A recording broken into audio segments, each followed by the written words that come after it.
اعوذ باللہ من الشیطان الرجیم، بسم اللہ الرحمن الرحیم۔ السلام علیکم ورحمۃ اللہ وبرکاتہ۔ کیسے ہیں بچے؟ آپ سب خیریت سے؟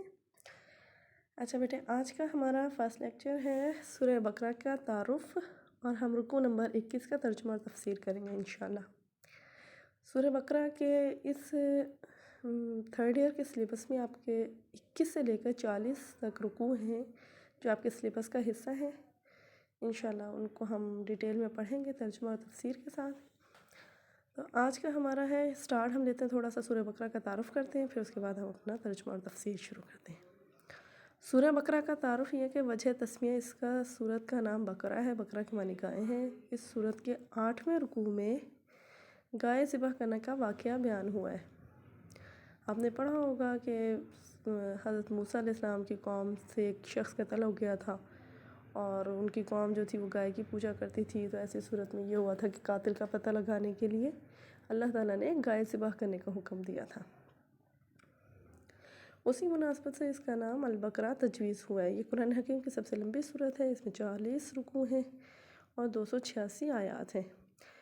زمانہ نزول اس کا یہ ہے کہ یہ ہجرت مدینہ کے بعد نازل ہوئی، اس لیے یہ مدنی صورت ہے، اور مدنی صورتوں میں سب سے پہلے نازل ہوئی ہیں، یعنی ہجرت مدینہ کے بعد نازل ہونے والی یہ پہلی صورت ہے۔ اس کے بعد ہم دیکھتے ہیں کہ شان نزول یہ کہ ہجرت مدینہ سے قبل جو قرآنی آیات نازل ہوئی ان میں زیادہ تر عقائد کی اصلاح اور تعلیمات تھیں۔ ہجرت کے بعد مدینہ میں اب اسلامی ریاست کا قیام عمل میں آ چکا تھا، اس لیے انسانی زندگی سے متعلق انفرادی اجتماعی احکام و مسائل کی ضرورت تھی جو اس میں بیان ہوئے ہیں۔ علماء کا قول ہے کہ جو مسائل تفصیلات سے سارے قرآن میں بیان ہوئے ہیں ان کو اختصار کے ساتھ سورہ بقرہ میں سمو دیا گیا ہے۔ سورہ بقرہ کی اپنی فضیلت اور اہمیت ہے، اور وہ اہمیت جو ہے احادیث نبویہ سے ثابت ہے۔ ہم دیکھتے ہیں کہ ابو سعید خدری رضی اللہ تعالیٰ عنہ کا بیان ہے، وہ کہتے ہیں کہ نبی کریم صلی اللہ علیہ وسلم نے فرمایا، سورہ بقرہ قرآن کی میزان ہے، اسے سیکھا کرو، اس کا سیکھنا خیر و برکت کا باعث ہے، جادوگر اس کا مقابلہ نہیں کر سکتے۔ حضرت ابو ہریرہ سے روایت ہے کہ جس گھر میں سورہ بقرہ پڑھی جاتی ہے شیطان وہاں سے بھاگ جاتا ہے۔ حضرت خالد بن معدن رضی اللہ تعالیٰ عنہ سے روایت ہے کہ سورہ بقرہ پڑھا کرو، اس کا پڑھنا موجب برکت اور نہ پڑھنا موجب حسرت ہے۔ امام بہقی نے ایک روایت نقل کی ہے کہ آپ صلی اللہ علیہ وسلم نے فرمایا، جو شخص سورہ بقرہ پڑھے گا اسے جنت میں تاج پہنایا جائے گا۔ حضرت سہیل بن سعد رضی اللہ تعالیٰ عنہ روایت کرتے ہیں کہ ہر چیز کی ایک بلندی اور چوٹی ہوتی ہے، اور قرآن کی چوٹی مین کوہان سورہ بقرہ ہے۔ جو شخص دن کے وقت اپنے گھر میں اس کی تلاوت کرتا ہے اس میں 3 دن تک شیطان داخل نہیں ہو سکتا، اور جو رات کو اپنے گھر میں اسے پڑھے گا 3 راتوں تک شیطان اس کے گھر میں داخل نہیں ہوگا۔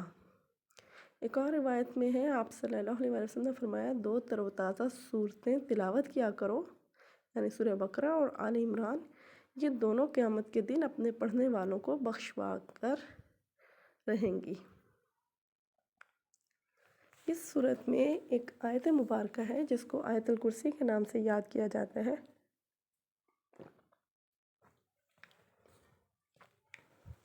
یہ سب سے عظیم ترین آیت ہے۔ حضور صلی اللہ علیہ وسلم نے پوچھا، قرآن کریم کی عظیم ترین آیت کون سی ہے؟ انہوں نے کہا، اللہ اور اس کا رسول بہتر جانتے ہیں۔ آپ نے کئی مرتبہ یہ سوال دہرایا، اس پر ابی بن کعب نے عرض کی، آیت الکرسی عظیم ترین آیت ہے۔ آپ نے فرمایا، تمہیں مبارک ہو، تمہیں علم مبارک ہو کہ بہترین آیت جو ہے وہ آیت الکرسی ہے۔ حضرت ابو ہریرہ سے روایت ہے کہ آپ نے فرمایا، جو شخص سوتے وقت آیت الکرسی کی تلاوت کرے تو اس پر اللہ تعالیٰ کی طرف سے ایک نگہبان مقرر کر دیا جاتا ہے۔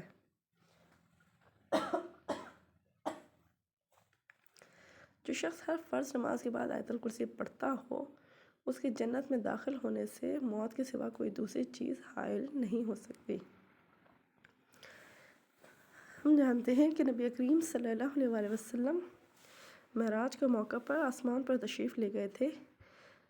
یہ سدرۃ المنتہا کے قریب کی جگہ ہے، یہ 7ویں آسمان پر ہے، زمین سے جو چیز اوپر جاتی ہے وہاں پہنچ کر ٹھہر جاتی ہے، اور جو چیز اوپر سے نیچے آتی ہے وہ بھی وہاں آ کر ٹھہر جاتی ہے اور وہاں سے لے لی جاتی ہے۔ وہاں سے آپ صلی اللہ علیہ وسلم کو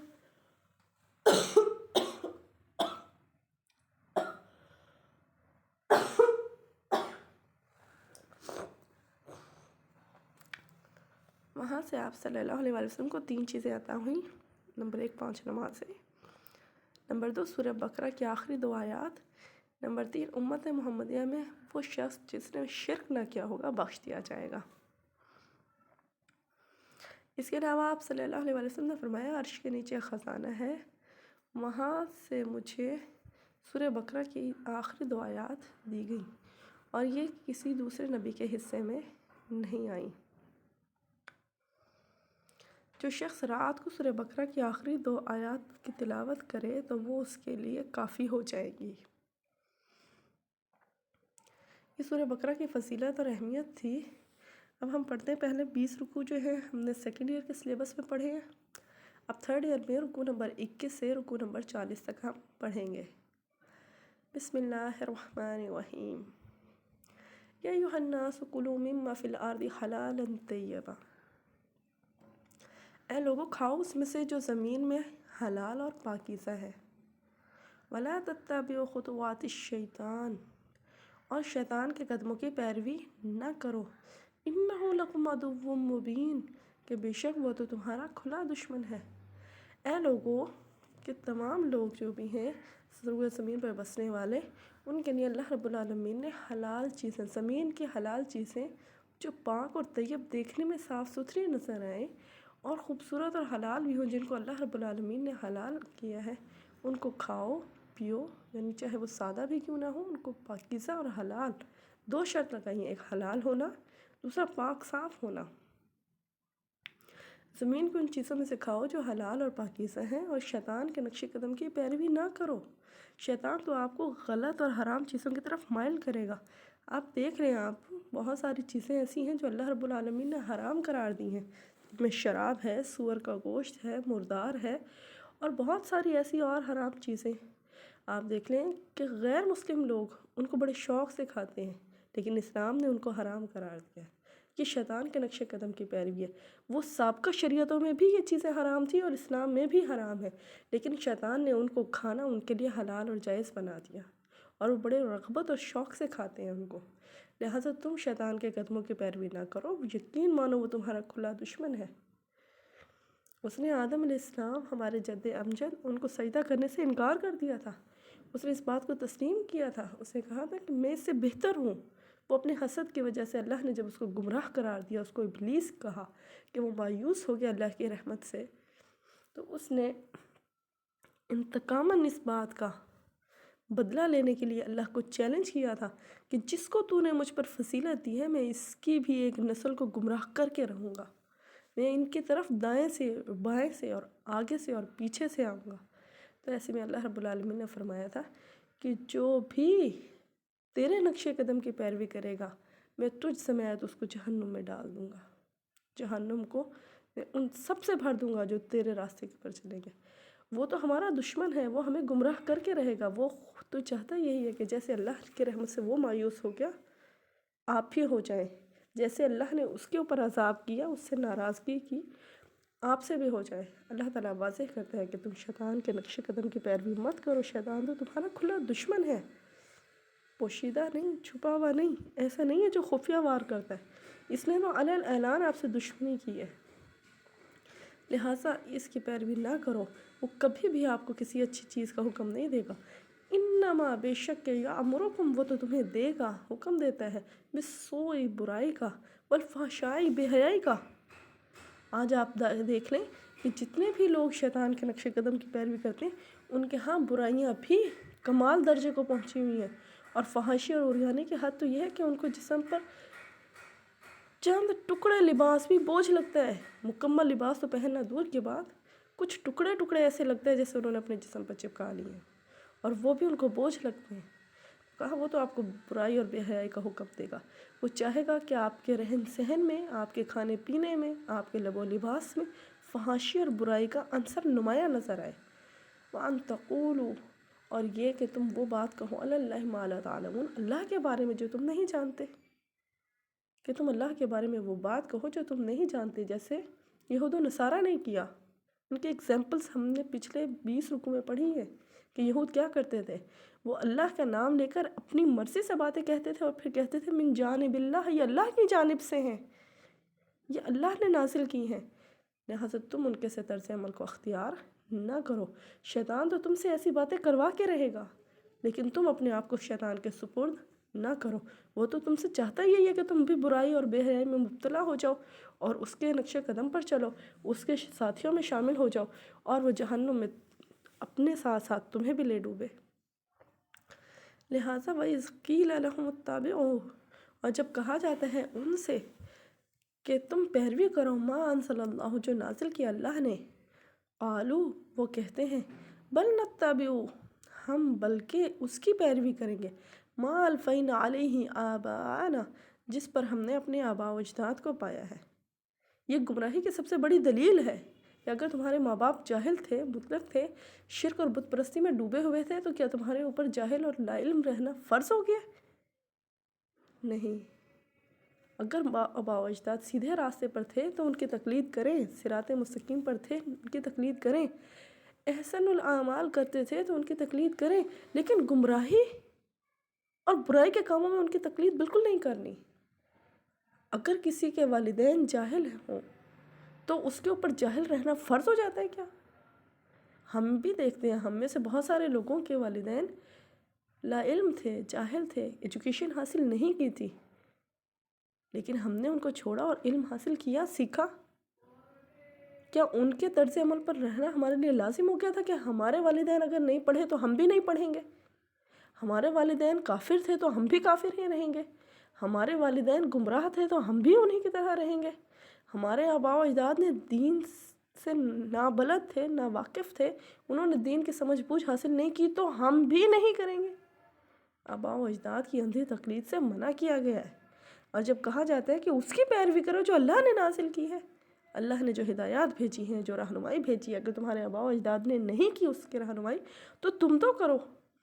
اگر تمہارے آباء و اجداد اندھے رہ گئے ہیں تو کیا تمہارے اوپر بھی لازم ہو گیا کہ تم نے بھی اندھے بن کر زندگی گزارنی ہے، چاہے اللہ کی نازل کردہ ہدایات تمہارے سامنے ہی آ جائیں؟ قالوا، وہ کہتے ہیں، بل نتبع ما الفینا علیہ آباءنا، کہ ہم تو اسی کی پیروی کریں گے جس پر ہم نے اپنے آباء و اجداد کو پایا ہے، باپ دادا کو پایا۔ اولو کان آباؤہم لا یعقلون شیئا، اگرچہ کہ ان کے آباء و اجداد کچھ عقل نہ رکھتے ہوں، کچھ سمجھ بوجھ نہ رکھتے ہوں، ولا یہتدون، اور نہ ہی ہدایت یافتہ ہوں۔ چلو ہدایت یافتہ ہیں تو پھر تو مانا جا سکتا ہے کہ ان کی پیروی کی جائے۔ یہاں پر آباء و اجداد کی تقلید سے بالکل منع نہیں کیا گیا، نیک اعمال میں ان کی اطاعت کریں، بہترین عمل میں ان کی اطاعت کریں، ان کی پیروی کریں، لیکن جہالت میں تو ان کی تقلید نہ کریں۔ اگر وہ گمراہ ہیں تو کیا آپ بھی گمراہ رہیں گے؟ آپ ہدایت حاصل نہیں کریں گے؟ اگر انہوں نے جہالت میں زندگی گزاری ہے، لا علمی میں زندگی گزاری ہے، گمراہی میں زندگی گزاری ہے، تو کیا آپ کے اوپر فرض ہو گیا لا علم اور جاہل رہنا یا گمراہ رہنا؟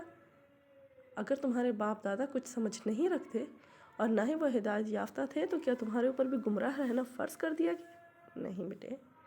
یہاں پر آباء و اجداد کی تقلید کی صرف یہ ریزن بتائی گئی کہ اگر وہ ہدایت یافتہ ہیں تو تم ان کی تقلید کرو، اگر وہ گمراہ اور ہیں یا ہدایت پر نہیں ہیں، صراط مستقیم انہوں نے نہیں پایا، یا جہالت اور لا علمی میں اپنی زندگی گزار دی، تو آپ ان کے تقلید نہ کریں۔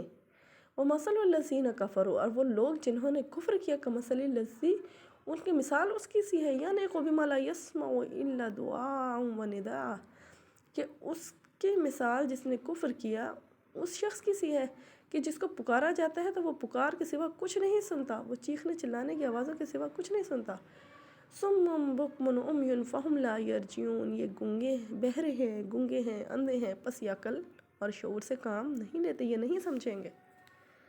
جس طرح ایک جانور کہ ان کی مثال جانوروں کی سی ہے کہ جس طرح جانور جو ہیں اپنے چرواہے کی آواز کو سنتے ہیں اور اس کے پیچھے چلتے ہیں، لیکن وہ نہیں جانتے کہ چرواہا ان کو کیا کہہ رہا ہے، ان کی مثال بھی ایسی ہے کہ وہ صرف پکارنے اور چلانے کی آواز کو سنتے ہیں، اس کے علاوہ اس کو سمجھتے نہیں ہیں۔ لہٰذا یہ لوگ حق سننے کے لیے بہرے ہیں، حق بیان کرنے کے لیے گنگے ہیں، حق دیکھنے کے لیے، پہچاننے کے لیے اندھے ہیں۔ ان کو نہ تو حق اور سمجھ ان کو سنائی دیتی ہے، نہ ان کو بول سکتے ہیں، نہ یہ بیان کر سکتے ہیں حق اور توحید کو، اللہ کے کلام کو، اور اللہ کی تعلیمات کو، اللہ کے احکامات کو بیان کرنے کے لیے ان کی زبانیں گنگی ہو گئی ہیں، اور ان کو اللہ کی نشانیاں دکھائی نہیں دیتی، یہ اندھے ہو گئے ہیں۔ فہم لا یعقلون، کیونکہ یہ ایک ایسی قوم ہے جو سمجھتے نہیں ہیں۔ سمجھتے نہیں ہیں مطلب عقل اور شعور رکھتے ہیں لیکن اس کو استعمال میں نہیں لاتے۔ اس کا مطلب یہ نہیں ہوگا کہ وہ نا سمجھ، مجنوں، پاگل، دیوانے ہیں، نہیں، ایسا نہیں ہے۔ آپ دنیا میں دیکھیں بڑی ترقیاں کی ہیں ان لوگوں نے، آج بھی کافروں کو دیکھ لیں، مسلمانوں سے زیادہ ترقی یافتہ ہیں یہ لوگ، زیادہ عقل اور شعور سے کام لیتے ہیں، لیکن جہاں ان کو کرنا چاہیے ہدایت کے معاملے میں، اللہ کی نازل کی ہوئی تعلیمات پر عمل کرنے کے لیے، وہاں پر یہ لوگ حقیقتاً صم بکم عمی ہیں، بہرے ہیں، گنگے ہیں، اندھے ہیں۔ ان کو نہ تو کوئی سچائیاں سنائی دیتی ہیں، نہ یہ تعلیمات کو بیان کر سکتے ہیں، نہ ہی ان کو حقائق نظر آتے ہیں، بس یہ ایسے ہیں کہ سمجھتے ہی نہیں، اصل میں سمجھنا خود نہیں چاہتے یہ۔ یا ایھا الذین آمنوا، ہاں اے لوگو جو تم ایمان لائے ہو، کلوا من طیبات ما رزقناکم، کھاؤ ان پاکیزہ چیزوں میں سے، ما رزقناکم، جو رزق ہم نے تمہیں دیا ہے، واشکروا، اور تم شکر کرو، للہ، اللہ کا، ان کنتم ایاہ تعبدون، اگر تم حقیقتاً صرف اسی کی بندگی کرتے ہو۔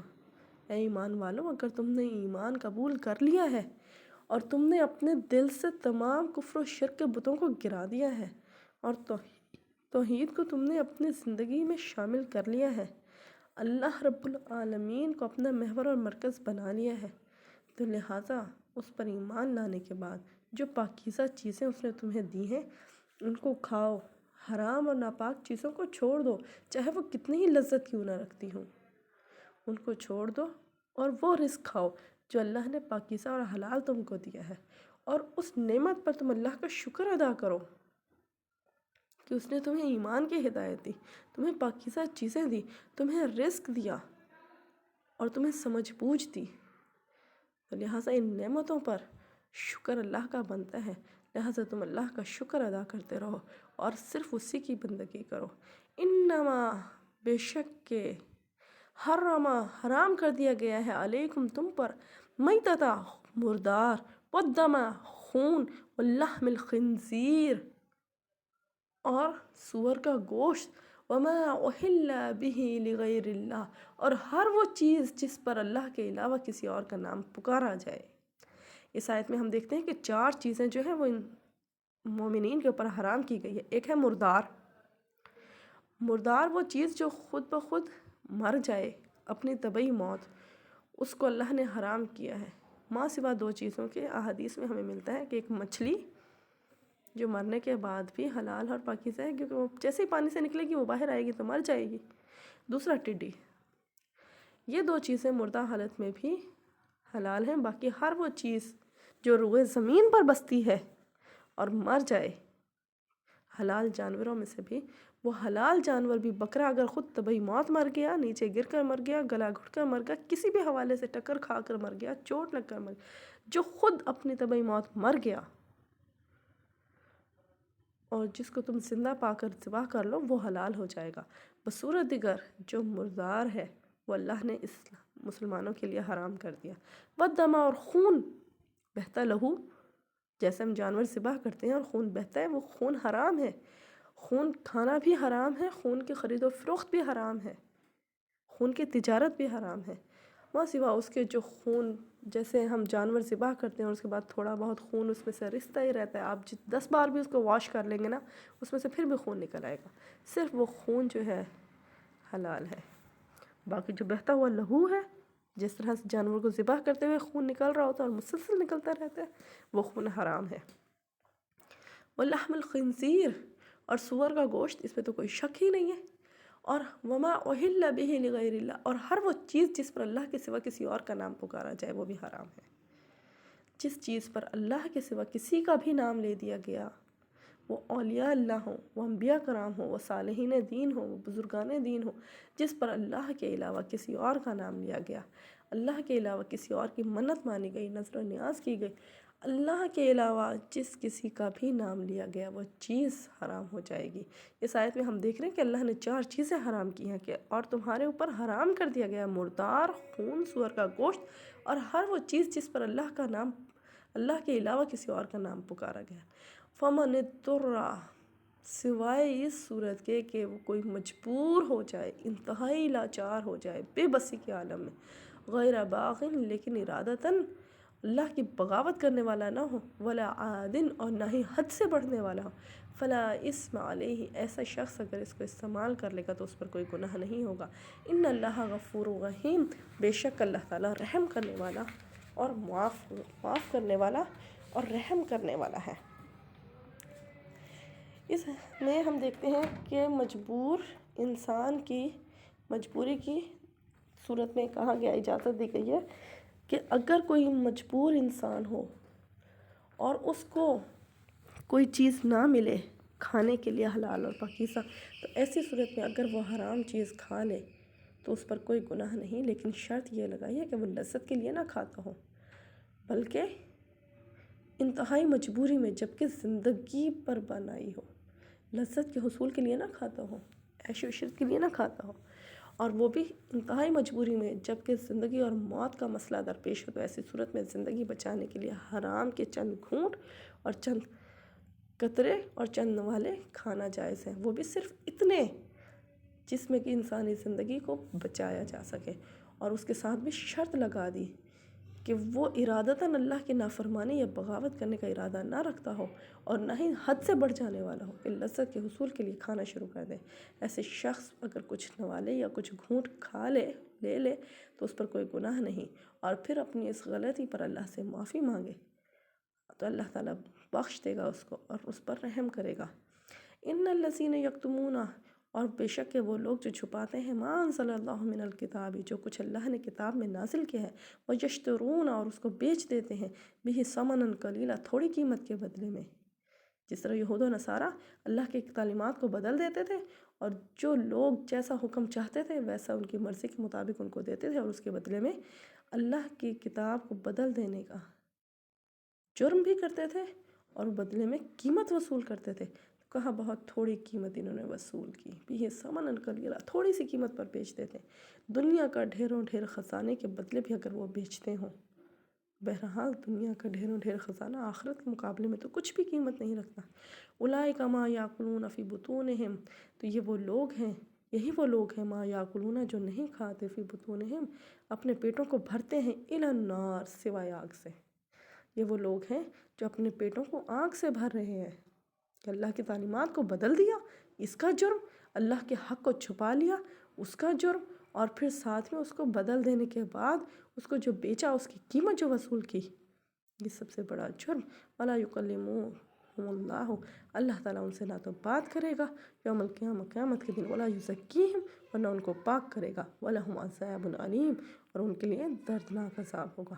اللہ ان سے بات کرنا پسند نہیں کرے گا قیامت کے دن، اور نہ ہی ان کو پاکیزہ کرے گا۔